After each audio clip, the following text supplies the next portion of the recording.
Assalamualaikum warahmatullahi wabarakatuh. Halo teman-teman, jumpa lagi di Umpama Kicau, channel yang konsisten membahas murai batu dan informasi tentang dunia burung.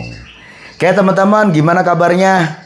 Saya harap teman-temanku semuanya dalam keadaan yang baik, selalu dalam kesehatan, kebahagiaan, diberkahkan rezekinya dan dimudahkan segala urusannya. Amin. Teman-teman, seperti biasanya lah saya akan menanggapi keluhan-keluhan dari teman-teman yang ditulis di kolom komentar YouTube. Tapi sebelum itu izinkan saya bercerita gitu ya. Ini juga akan menjawab dari banyaknya pertanyaan-pertanyaan teman-teman itu tentang SS Supersonic ya, burung saya ini. Gimana Om kabarnya Supersonic? Mana Om Supersonic? Mana kok nggak pernah digantangkan di lomba besar dan ini itu ya gitu ya. Ya kalau terhitung bulan mungkin sekitar hampir 4 bulanan lah ya. Memang Supersonic tidak nampil di gantangan. Kenapa seperti itu? Karena dia mabung ya. Loh Om, kan 4 bulan harusnya udah digantang. Iya. Kenapa nggak digantang Om? Itu ada alasannya sendiri. Dan itu alasan pribadi teman-teman. Ya, nggak harus saya umbar kan untuk alasan pribadi saya. Saya ini orang yang merdeka ya.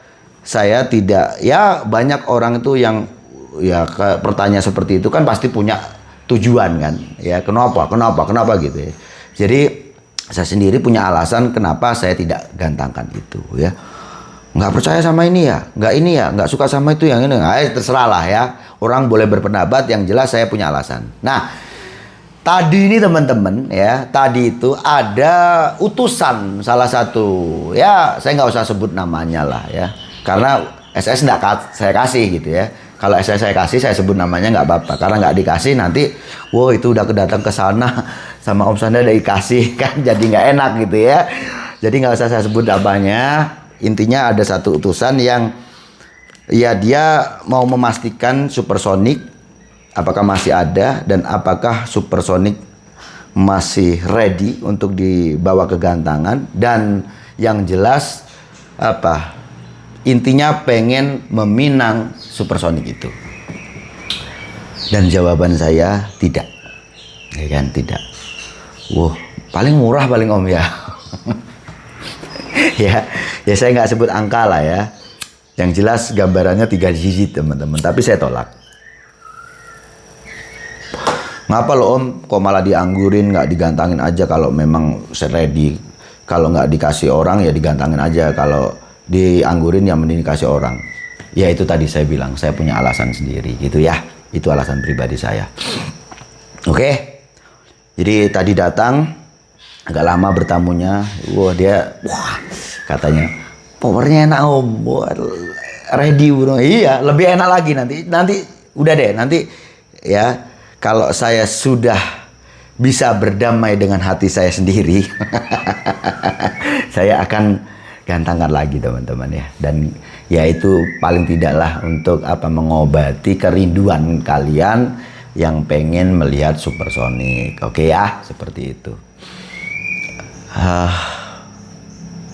Ya tadi agak lama sih ya, ngobrol-ngobrolnya agak lama. Yang jelas itu tadilah poinnya, yang jelas mau meminang Supersonic. Dan ya mungkin sedikit aja teman-teman perlu ketahui, dari sejak ready-nya si Supersonic setelah dia pasca mabung itu tadi, itu cukup banyak pemain yang bukan hanya tanya soal kabar, tetapi memang betul-betul pengen meminang Supersonic.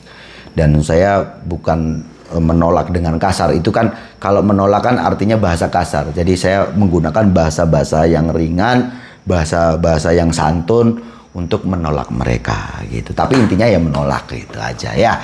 Oke lah teman-teman. Seperti biasanya saya akan menanggapi komentar yang ditulis di kolom komentar YouTube. Ini dari Kak Tuan R8T5X.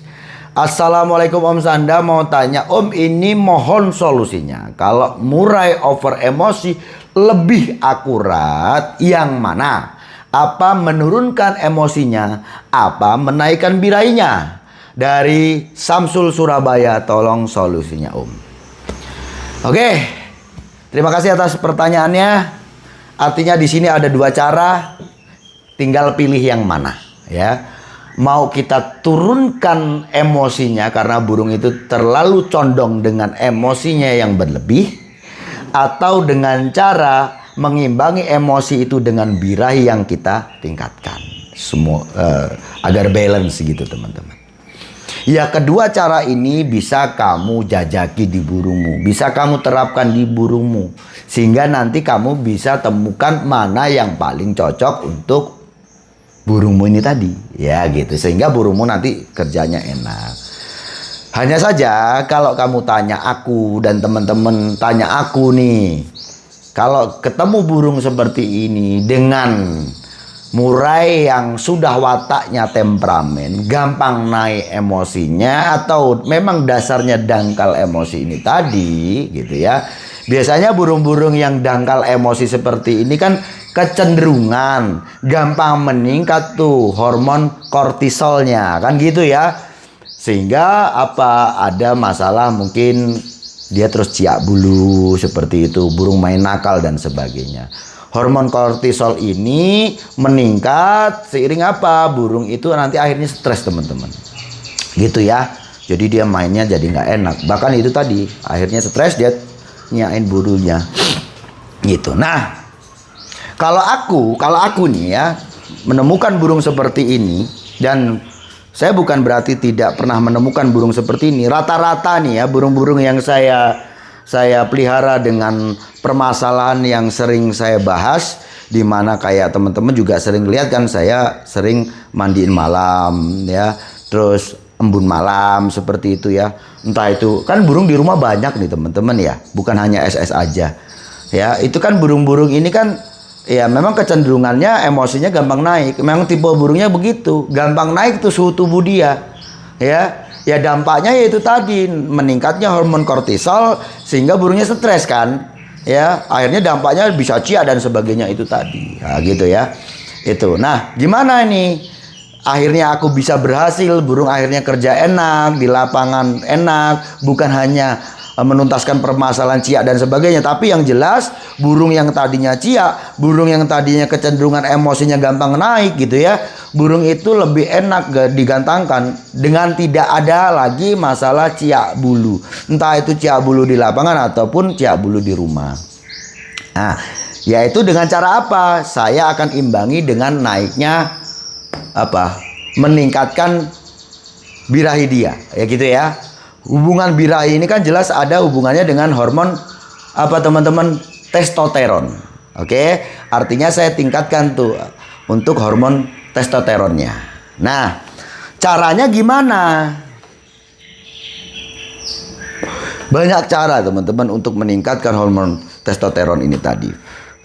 Dengan rawatan bisa, dengan nutrisi bisa, bahkan selain nutrisi alami kita juga bisa gunakan pakai ini loh teman-teman, suplemen ya, pakai vitamin. Nah ini contohnya seperti ini, namanya Numani. Satu-satu lah ya. Kalau dengan rawatan itu usahakan burung-burung yang kecenderungan ya emosinya gampang meningkat. Burung itu kita pengen mengimbangi dia dengan naiknya birahi, maka rutinkan saja untuk penjemurannya. Itu dijemur itu mulai dari pagi. Itu yang membedakan teman-teman dengan menaikkan emosi di burung kita. Jadi penjemuran di pagi hari, mulai pagi itu loh ya, sinar matahari kuning, itu memang diyakini untuk mempercepat meningkatkan hormon testosteron. Oke, dari pagi itu. Jadi terserah deh kamu mau ada embun atau tidak ya. Yang jelas bisa kalau kamu mulai dari pengembunan, kamu mulai embun, waktunya sebentar aja pengembunannya, terus nanti berlahan dia mendapatkan sinar matahari kuning itu tadi, atau sinar matahari pagi itu tadi, dengan waktu antara sekitar 30 menit. Itu rutin kamu kasih. Itu cepat itu nanti untuk meningkatkan hormon testosteron itu tadi. Selain dengan penjemuran pagi ini tadi, kamu bisa manfaatkan cahaya sinar mataharinya, walau tidak langsung terpapar. Artinya apa? Burung bisa kamu ablak. Intensitas cahaya yang diterima mata burung itu tadi, itu akan merangsang meningkatnya hormon testosteron ini. Jadi semakin dia dapatkan sinar cahaya itu teman-teman, itu akan terus ya, tubuh itu memproduksi hormon testosteron. Jadi kamu ablak saja. Maka saya sering bilang kepada teman-teman untuk kasus-kasus burung yang sulit untuk emosi, ini kebalikannya gitu ya. Maka sering aja di kerodong. Karena kalau burung sulit dia emosi, kalau kamu kerodong maka dia nanti akan cepat untuk meningkatkan emosi. Nah, kalau dirasa burung itu kok gampang emosian ya, burungnya temperamen, diablak aja. Nah itu loh alasannya diablak itu supaya apa? Mengimbangi emosi itu dengan birahi ini tadi. Ya, itu. Terus selain dengan rawatan ya, itu bisa lewat pakan. Semakin banyaknya nutrisi yang dikasih dan dimakan burung gitu ya, tentunya nutrisi yang kaya akan asam amino esensial ya, itu akan cepat juga meningkatkan hormon testosteron lewat nutrisi. Paham? Ya, kamu bisa manfaatkan kroto, kasih aja di burungmu yang sifatnya untuk meningkatkan hormon testosteron ini tadi, berujung pada birahi burung. Oke, terus kalau lain dari itu lewat suplemen atau vitamin, kamu bisa manfaatkan Numani. Jadi Numani ini teman-teman bukan hanya multivitamin, tetapi dia ada asam aminonya ya. Tapi lewat ini pemberian asam amino lewat suplemen, kalau tadi kan lewat pakan. Nah, kalau kamu gabungkan di antara ini tadi, mulai dari rawatan, pemberian tambahan nutrisi EF dan juga memberikan Numani, tentu saja logikanya akan mempercepat meningkatnya hormon testosteron itu, sehingga itu akan mempercepat meningkatnya meningkatnya birahi pada burung kita. Gitu ya, Om. Jadi kalau aku melihat burung seperti itu, pasti akan aku tingkatkan tuh birahinya, diimbangi dengan birahinya. Alasannya kenapa Om Sanda kok begitu? Jadi gini teman-teman, burung-burung dengan karakter-karakter yang emosian, tentu saja kita sudah punya modal ya, dimana burung yang kita rawat murai batu ini kan burung petarung. Dia bisa respon dengan burung, kan tentu saja ada hubungannya dengan emosi. Nah, bayangkan saja di saat burung kita sudah punya emosi yang bagus, ditambah dengan birahi yang cukup, atau istilahnya top birahi ini tadi, maka yang terjadi, burung kita saat ketemu burung itu pasti akan ngerespon. Om, kalau birahinya tinggi seperti itu, nanti burungnya ini. Nah, kalau kita udah imbangi dengan birahi dia, burung itu teman-teman ya, kalau ini ya, membedakan kalau di lapangan, burung-burung yang kecenderungan birahinya tinggi ya, anggap aja burung-burung sama-sama nampil. Kalau ini sama-sama nampil loh ya, sama-sama punya kesiapan tarung, hanya saja kecenderungan yang satu emosinya gampang naik, yang satu birahinya gampang naik. Kalau birahinya gampang naik, cenderung burung itu malah malah nitik dia tuh. Nitik itu istilahnya kalau main dia akan satu titik di satu sudut sangkar, dia akan neken burung gitu. Itu kalau kecenderungan birahi. Tapi masalahnya apa? Biasanya suaranya kurang lantang kalau dia ketinggian birahi ini. Nah, kalau emosi ini biasanya burung banyak gerak, terlalu banyak respon, sehingga kalaupun dia mengeluarkan suaranya dengan lantang, cenderung suaranya putus-putus karena burungnya terlalu respon gitu loh ya. Paham kan ya? Nah, sekarang kalau di burung yang seperti mana burung sampean ini tadi, karena udah punya dasar nih, burungnya biasanya kalau emosi ini kan hubungannya karakter dia kan, ya kan ya, karakternya emosian gitu. Burung itu jelas kalau ketemu burung nggak gelecah-gelece, yang jelas nggak gelecah-geleceh, pasti akan respon. Keinginan dia untuk bertarungnya itu kuat. Tinggal di sini tadi kita imbangi dengan birahi yang pas. Wah, itu enak itu. Itu Om ya, itu enak. Nah, jadi gitu ya. Terserah deh kamu mau ngambil yang mana. Ini kan pilihannya ada dua, ya kan? Tidak semua orang tuh harus sama dengan apa yang saya terapkan. Kalau saya kan sudah saya jawab tadi. Kalau kalian tanya saya apa yang harus saya ambil, saya udah jawab, ya kan? Nah, kalian terserah nih. Kalau kamu pengennya mengambil cara untuk menurunkan emosinya, caranya gimana? Pangkas itu untuk penjemuran, perbanyak porsi mandi. Itu akan menurunkan emosi di burung kita.